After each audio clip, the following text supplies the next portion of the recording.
নাসিরউদ্দিন পাটোয়ারীকে গ্রেফতার করায় তারেক রহমান ইনকিলাব মঞ্চের কর্মীরা হরতাল ডাক দিয়েছে।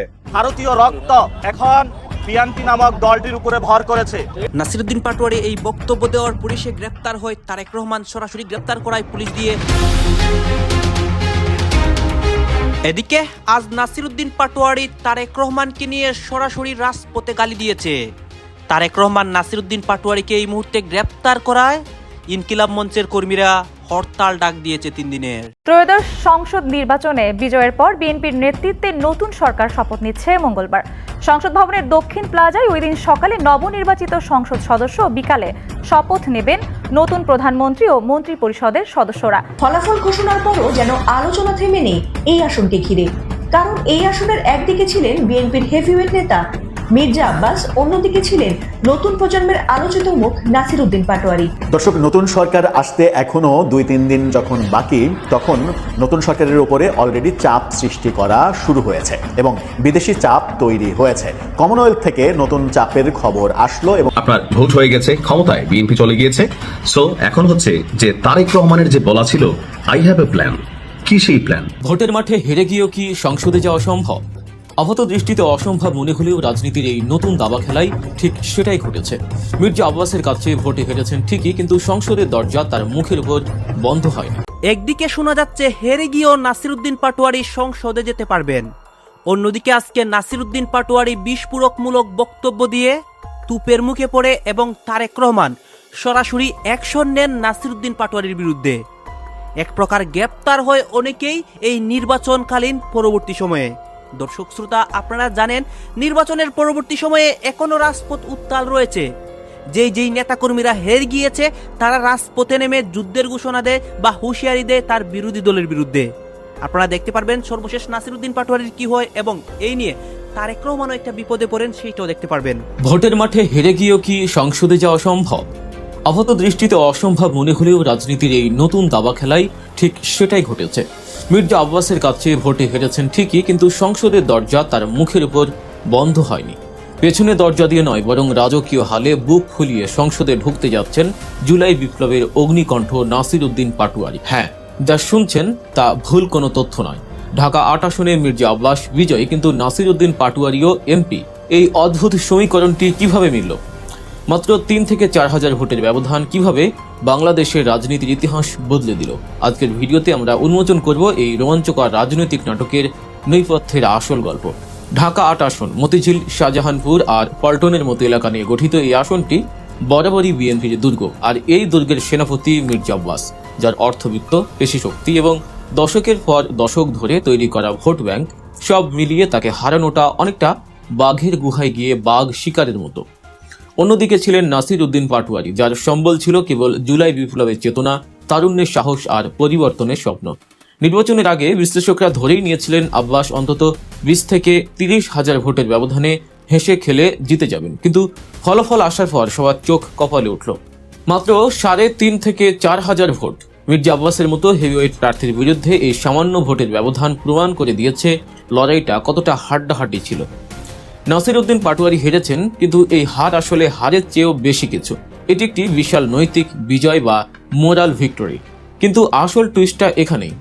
গল্প এখানে শেষ হয়নি, বরং এখান থেকেই নতুন গল্পের শুরু। মির্জা আব্বাস যখন বিজয় মিছিলের প্রস্তুতি নিচ্ছেন, ঠিক তখনই খবর এলো নাসিরউদ্দিন পাটোয়ারীও সংসদের টিকিট পেয়ে গেছেন। কিন্তু কিভাবে? যারা ভাবছেন এটা কোনো অলৌকিক ঘটনা, তাদের বলি এটি অলৌকিক নয়, এটা হলো জুলাই সনদের ম্যাজিক। গতকালের নির্বাচনে আপনারা শুধু এমপি নির্বাচনের জন্যই ভোট দেননি, আপনারা ভোট দিয়েছেন একটি ঐতিহাসিক গণভোটে। আর এই গণভোটে দেশের মানুষ ব্যালট পেপারে হ্যাঁ মার্কায় সিল দিয়ে দেশের শাসন ব্যবস্থায় এক আমূল পরিবর্তন নিয়ে এসেছে।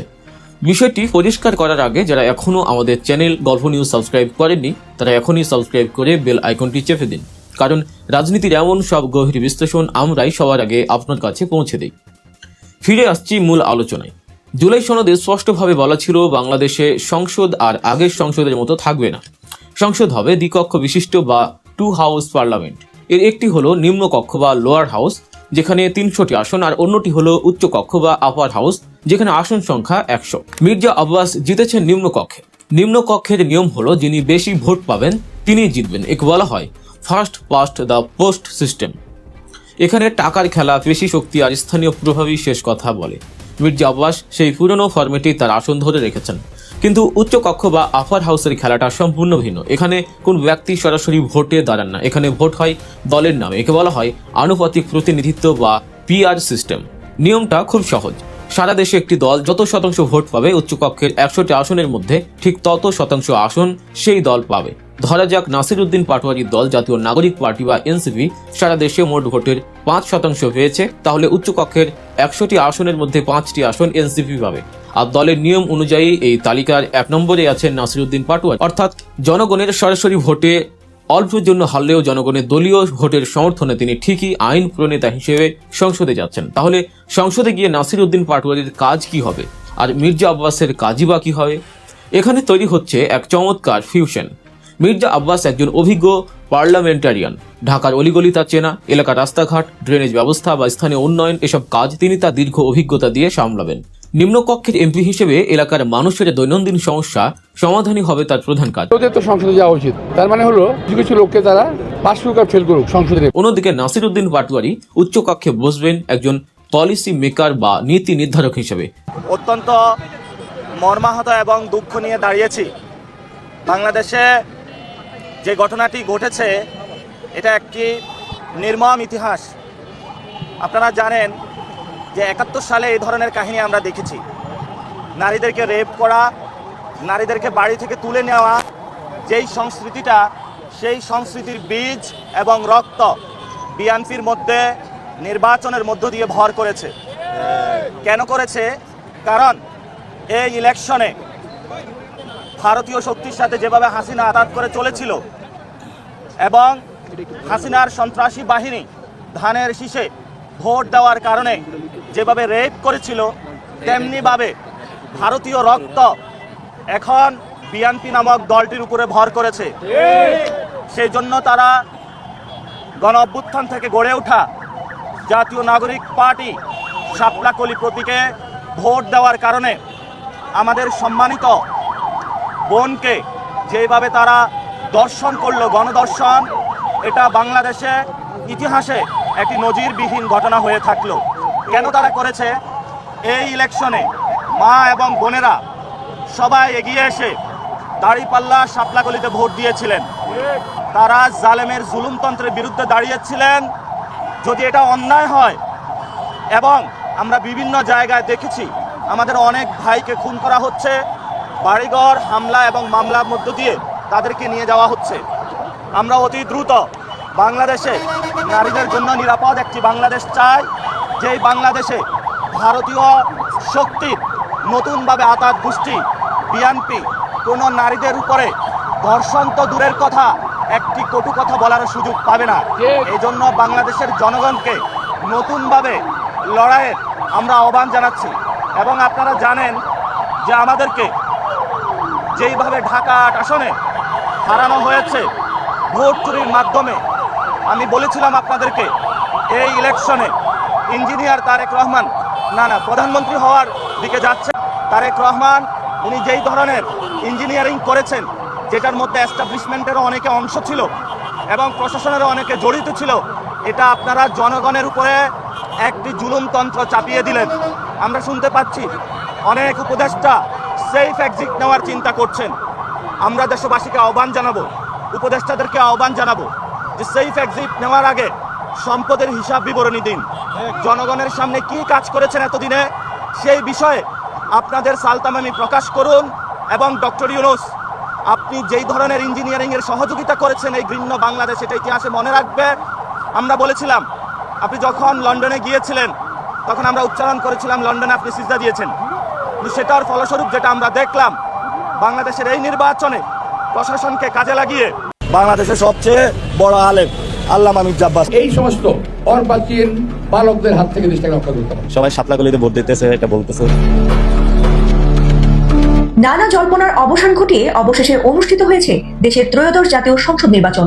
তবে নির্বাচনের শুরু থেকে আলোচনার শীর্ষে ছিল ঢাকা 8 আসন। প্রথম দিকে এই আসনে মির্জা আব্বাসের প্রতিদ্বন্দ্বিতা করতে মাঠে নেমেছিলেন শহীদ শরীফ ওসমান হাদী।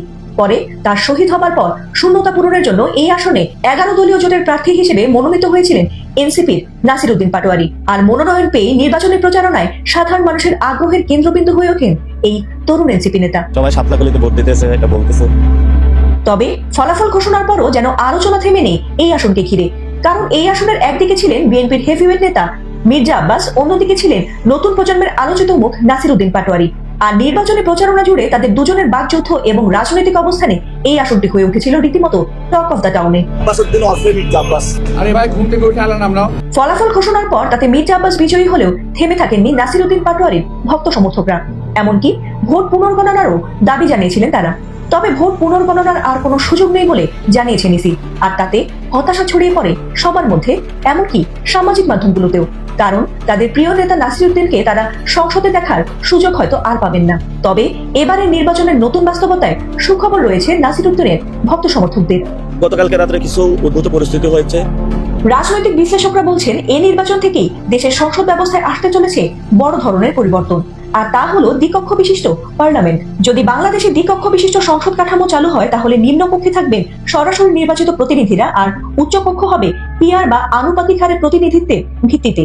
আর এই পিআর পদ্ধতিতে আসন নির্ধারণ নির্দিষ্ট কোনো আসনে জয় পরাজয়ের ভিত্তিতে হয় না, বরং তা হয় মোট প্রাপ্ত ভোটের শতাংশ অনুযায়ী।